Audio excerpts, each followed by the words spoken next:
Penguin Random House Audio presents The Familiar Dark by Amy Engel. Read for you by Lisa Flanagan. For Graham and Quinn, my brightest lights. We grow accustomed to the dark when light is put away. Emily Dickinson. The end. They died during a freak April snowstorm, blood pooling on a patchy bed of white. Afterwards, some people said the killer must have kept an eye on the gathering gray clouds, taken the weather as a cue to strike, and picked the moment when everyone else was huddled indoors, shivering in their optimistic shirt sleeves and muttering about global warming. Armchair detectives trying to make sense of something that would never be anything but senseless. They were wrong, of course. It had nothing to do with the weather. The girls could have told them that if the girls had been capable of speaking. Izzy died first. Dark brown hair tangled over her face and one eye peeking out between the strands. A slow blink, gaze trained on Junie's face. Another blink, focus fading. Junie waited for a third blink that never came, watched blood unspool in the space between them. She tried to reach for Izzy, meaning to shake her back into the world, but couldn't make her own hand move. It felt weighted down even though she couldn't remember being tied up. Couldn't remember anything, really. Why she was here or what was happening. Only a dim, distant terror that pulsed along with her fading heartbeat. She pushed a sound out of her ruined throat. A name, a plea, a prayer. But it never made it past her lips. A bubble of blood popped and spilled over. The snow pressed cold against her cheek. "Shh," a voice said. "It'll be over soon." "Shh." A hand on her head, stroking her hair. She tilted her eyes upward, the only part of her body she could seem to move. Saw the edge of the swing set, a branch coated in white, the flat, iron-gray sky. Last time she'd been here was with her mother. They'd had ice cream that melted down their hands faster than they could eat it. Hot, sweaty dusk and fireflies. Swinging side by side and Junie's mother jumping off her swing at its highest arc, blonde hair whipping out behind her, throaty laugh cutting through the air. Telling Junie the secret was not to think about it. Close your eyes and fly. "Mama?" The longing tore through her like a barbed hook. Her body bucking once against the ground, her hand spasming into a fist. "I want my mama." She smelled her mother's perfume. A spring garden doled out a single drop at a time to make the bottle last. She heard her mother's voice, whispering comfort into the shell of her ear. She tasted salt, tears on her lips and blood in her mouth. She knew this was the end, and couldn't believe it was coming so close to the beginning. A sigh shuddered out of her. "Watch me, Mama. I can do it." She closed her eyes and soared. 1. I'd had one eye on the clock all day. Had taken heaps of shit for it, too. Every time I'd leaned over the counter to pick up an order, Thomas had swatted at my hand with his grease-spattered spatula. "You got somewhere else you need to be?" he asked, tisking under his breath. "Yeah, somewhere better than this crap hole," I shot back, laughing when he went for me with the spatula again. That was about the only good thing I could find in having worked in this dump for more than a decade. I didn't have to mind my manners anymore. "It's almost 5 o'clock, I called out, after watching the minute hand creep around the clock one final time. "What's your hurry today, anyway?" Louise asked, retying her apron around her thick waist. "You're like a cat in a room full of rocking chairs. Keep it up and you're going to give Thomas a heart attack. You know he hates it when we're distracted." I threw a glance back through the pickup window, winked at Thomas, who couldn't quite manage to keep his scowl in place.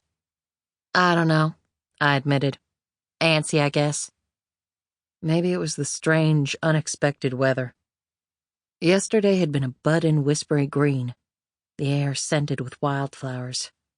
Today, snow had splattered against the diner's plate glass windows, tiny swirls sneaking inside every time someone opened the door.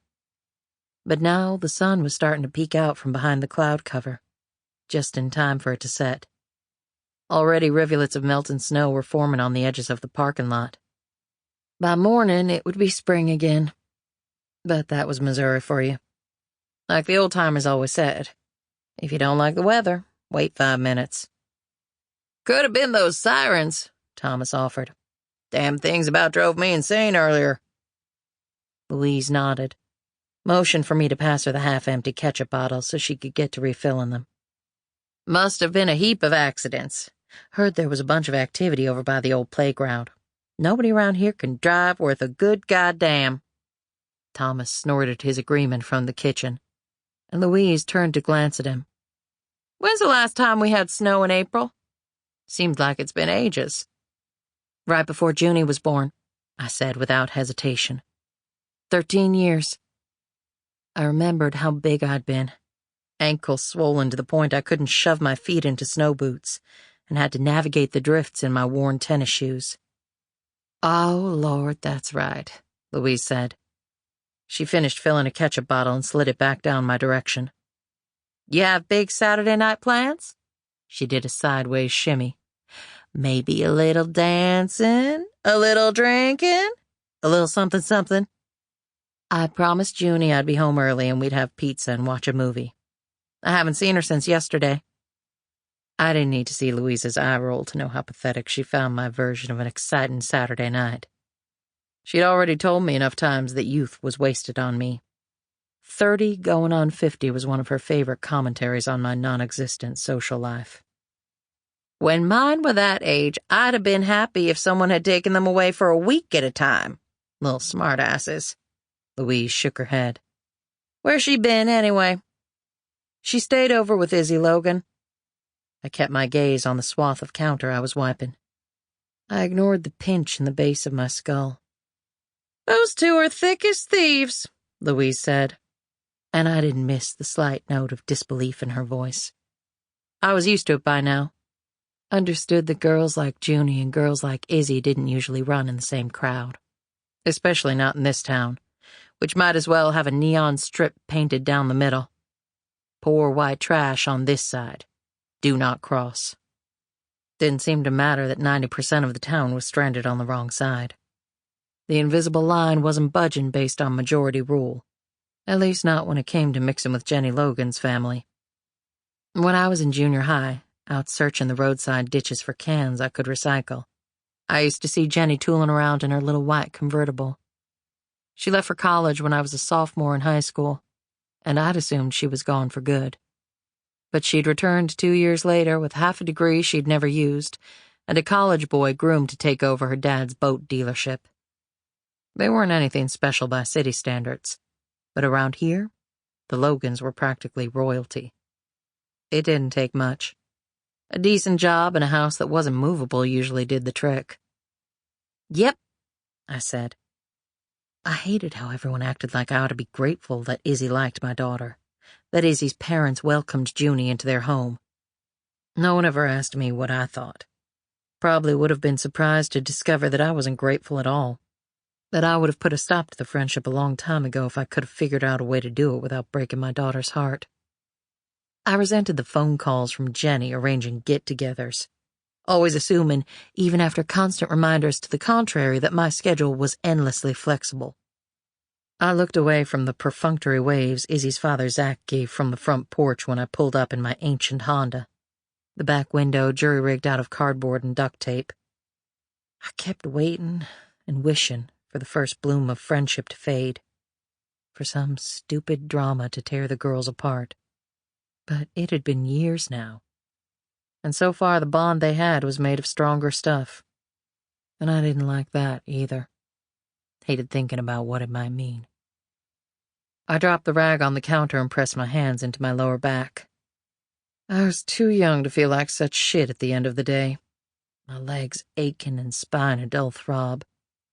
You would have thought the snow might have made for a quiet day at the diner, but weather was everyone's second favorite topic, right behind politics. The place had been... Sample complete. Ready to continue?